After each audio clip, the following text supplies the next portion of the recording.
সময়টা 1997 সাল। আমি এখন ছোট একটা ট্রাক চালাই। ট্রাকটা মাঝারি ধরনের, খুব একটা ছোটও না আবার বড়ও না। খুব পরিশ্রম ও কষ্টের উপার্জিত টাকা দিয়ে ট্রাকটা কিনি।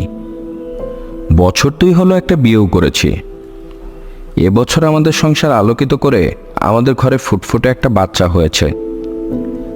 আমার ছোট এই পরিবার চালাতে ট্রাকটাই আমার একমাত্র সম্বল। সংসারে নতুন অতিথি আসায় আমাদের সংসারের খরচটাও একটু বেড়ে গেছে। তাই আমিও একটু বাড়তি উপার্জনের আশায় বেশ পরিশ্রম করে চলেছি। আজ স্ট্যান্ডে সকাল থেকে বসে আছি। আজ কেন জানি একটা ট্রিপও মেলাতে পারিনি। 2-1টা ট্রিপ যে আসেনি ঠিক তা না, যা এসেছে ভাড়ায় মোলামুলি করে আমার সাথে পড়েনি। যা ভাড়া বলেছে তাতে তেল খরচ ও ট্রাকের খরচ বাদ দিলে কিছুই টেকে না। আবার একটা হেল্পারও রেখেছি, তাকেও তো কিছু দিতে হবে। এভাবেই ভাড়া পাওয়ার আশায় বসে থাকতে থাকতে দুপুর গড়িয়ে গেছে। এখন বেলা প্রায় 3:40 বাজে। এমন সময় হেল্পার আমাকে বলল, ওস্তাদ, আজকে মনে হয় কপালে ভাড়া নাই। সকাল থেকে বয়ে রইছি, এখন পর্যন্ত বনে বনা করে উঠতে পারলাম না। তাছাড়া বিকাল হয়ে গেছে, বিকালের দিকে তো আমগো ভাড়া নেওয়ানোর লোকও থাকে না। লন আজকের মতন বাড়ি জায়গা। এ কথা বলতেই সামান্য একটু দূরে দুজন পুলিশ এসে আমাকে হাত ইশারা করে ডাক দেয়।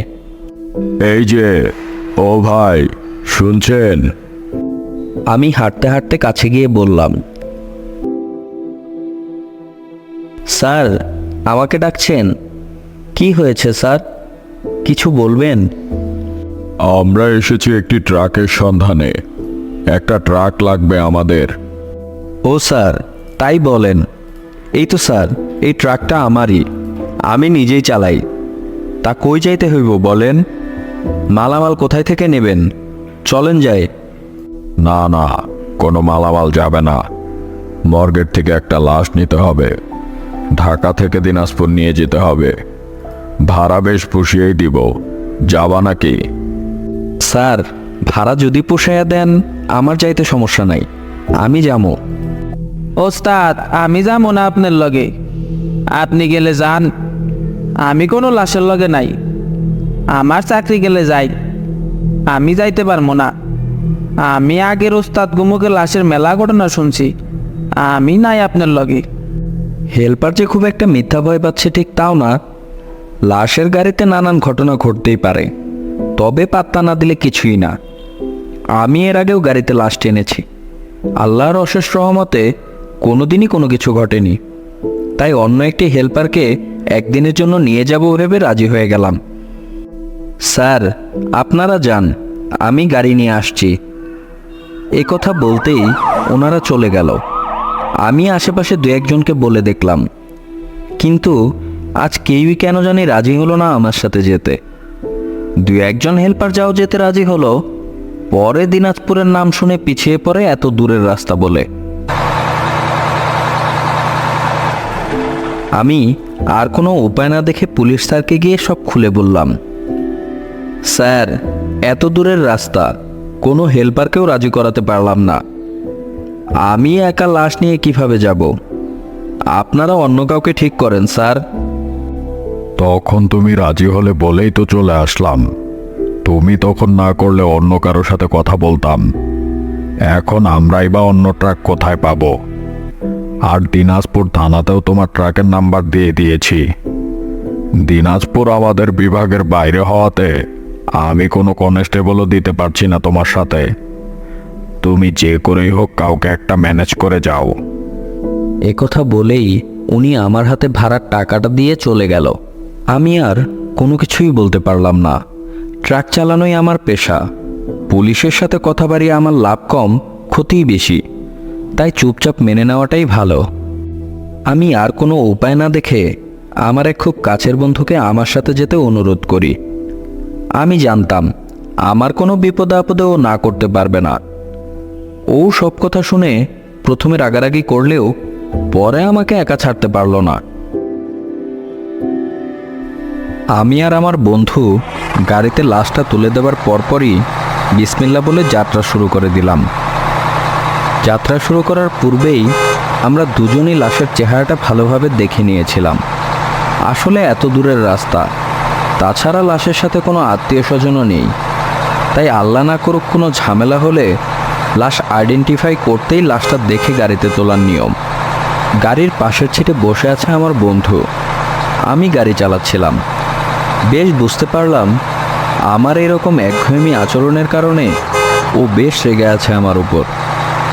ওকে একটু স্বাভাবিক করার জন্য বললাম, কিরে, মুখ গোমরা করে এভাবেই বসে থাকবি নাকি? কিছু একটা বল। আমার দিকে হালকা মাথা ঘুরিয়ে ভুরু কুচকে বলল, আজকের এই ট্রিপটা না নিলে কি এমন ক্ষতি হতো তোর? বেশ ভালোই তো রোজগার করছিস, এর মধ্যে 2-1 দিন বসে থাকলে মহাভারত অশুদ্ধ হয়ে যেত না? টাকার লোভ সামলাতে পারিস না, লাশের ট্রিপও মারতে হবে তোকে? আমার হয়েছে যত জ্বালা, তোর সব কাজে সাপোর্ট করতে করতে মাথায় তুলে ফেলেছি। রাগ করিস না বন্ধু, হেল্পারটা এত ভীতু, ওই তো যত নষ্টের মূল।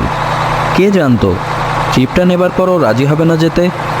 আমি আশেপাশে অন্য একটা হেল্পারকে নিয়ে যাব ভেবেছিলাম, কিন্তু কাউকে জোগাড় করতে পারলাম না।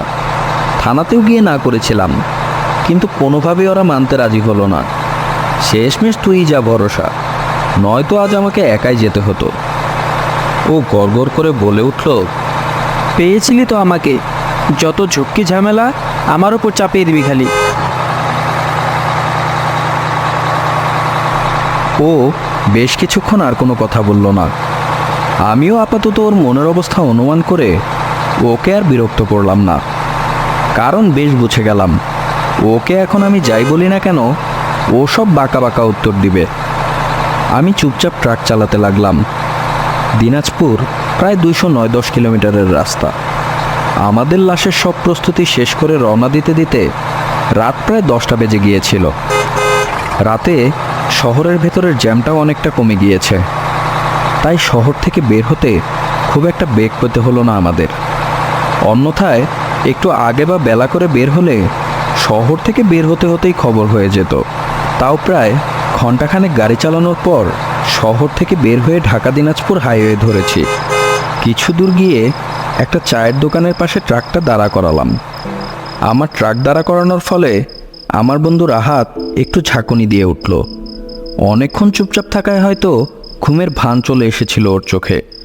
ও বলে উঠল, কি রে, এখানে ট্রাক দাঁড়া করালি যে, কোনো সমস্যা?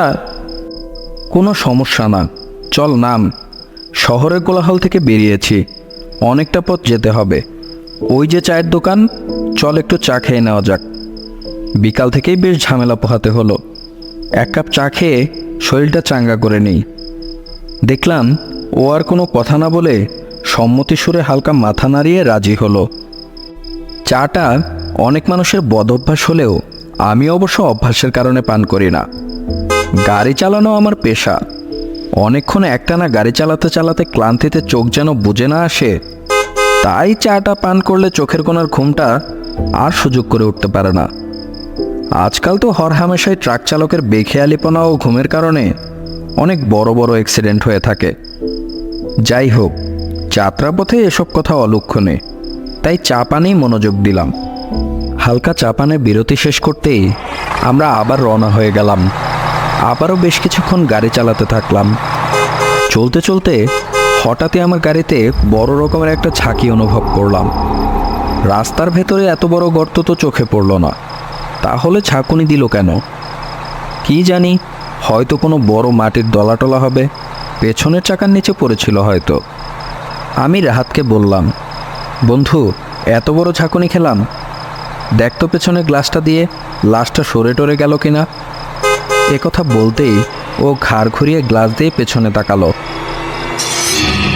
হ্যাঁ হ্যাঁ, বন্ধু বন্ধু, কোনো কিছুই তো ঠিক নেই, লাশটা উঠে বসে আছে, এটা আমি কি দেখছি?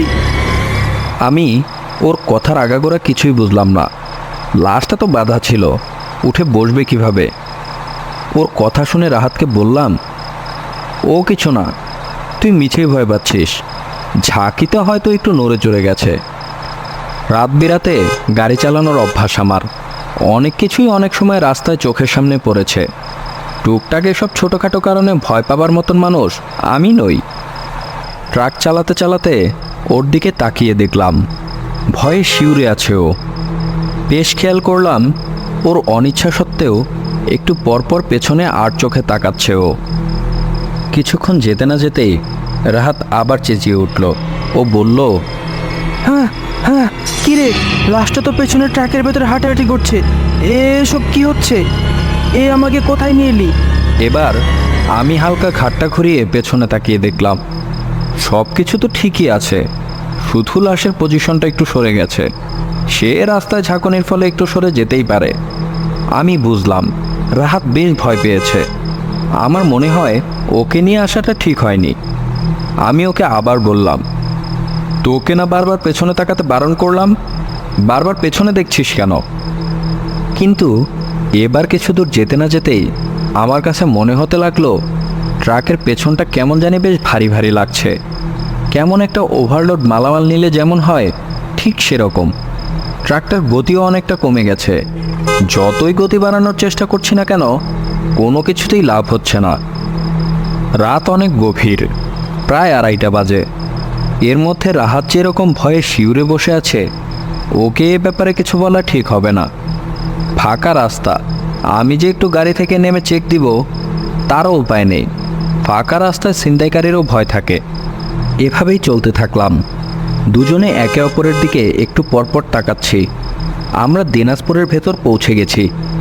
সরু রাস্তা দিয়ে প্রায় আরও 20-22 কিলোমিটার যেতে হবে ভিকটিমের বাড়ি পৌঁছাতে। হঠাৎ করেই এবার আমিও খেয়াল করলাম গাড়ির পেছনের দিকে বেশ শোরগোল হচ্ছে। নির্জন রাস্তা, হঠাৎ হঠাৎ দু একটা শেয়াল ছাড়া রাস্তায় কোনো কিছুই চোখে পড়ছে না। তাহলে মানুষের কোলাহল কই থেকে আসছে?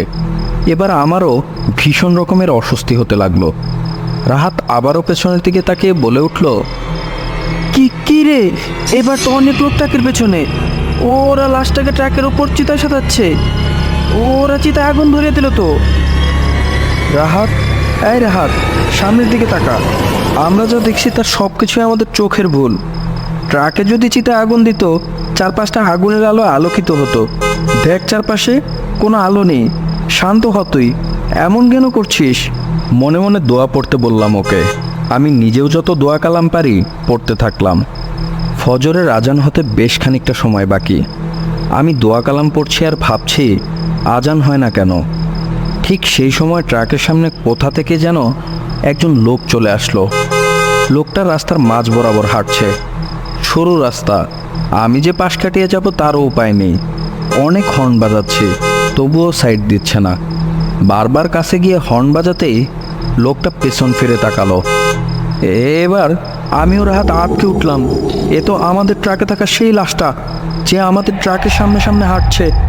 আমি আর কোনো কিছু চিন্তা না করে অবস্থার উপর দিয়ে ট্রাক চালিয়ে দিলাম। বড় রকমের একটা ঝাঁকুনির সাথে একটা আত্মচিৎকার শুনতে পেলাম আমরা। লুকিং গ্লাস দিয়ে একটু পেছনে তাকালাম, কিন্তু পেছনের রাস্তায় কোনো কিছুই দেখতে পেলাম না। ঠিক সেই সময় দূর থেকে একটা আজানের শব্দ ভেসে আসতে লাগলো। আমিও দেখলাম আজানের শব্দ আসতেই ট্রাকটা কেমন যেন আবার হালকা হয়ে গেল। চারিদিকের পরিবেশটাও শান্ত হয়ে এসেছে। রাহাতও ভোরের আলো দেখে কিছুটা স্বাভাবিক হয়ে এসেছে। রাস্তায় দু একজন মানুষ দেখা যাচ্ছে। মুসল্লিরা নামাজে বের হয়েছে। আমরাও স্বল্প কিছুক্ষণের মধ্যে লাশের বাড়িতে লাশের পরিবারের কাছে পৌঁছে গেলাম। এখন সব কিছুই স্বাভাবিক, কিন্তু কাল রাতে আমাদের সাথে যা ঘটে গেছে তা নিয়ে আমরা ভীষণ উদ্বিগ্ন।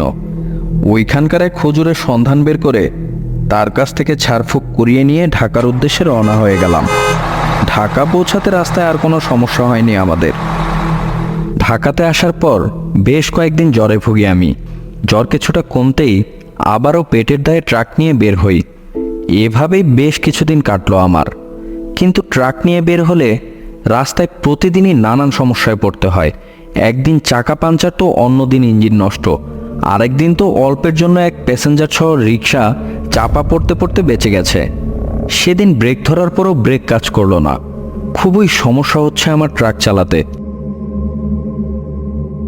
একদিন রাতে ঘুমানোর পর স্বপ্নে দেখি আমাকে চিনতে পেরেছিস? সেদিন কত করে চেষ্টা করলাম ট্রাক থামাতে, থামালি না। শেষমেশ তুই আমাকে ট্রাক চাপা দিয়ে মারতে চেয়েছিস। তোকে আমি ছাড়ব না, মনে রাখিস, তোকে আমি মেরে ফেলবো। ঘুম থেকে উঠে কাউকে কিছু বললাম না। মনে মনে সব কিছু মেলাতে না পেরে শহরের এক বড় হুজুরের কাছে গেলাম। হুজুরের কাছে পৌঁছে হুজুরকে সব খুলে বললাম আমি।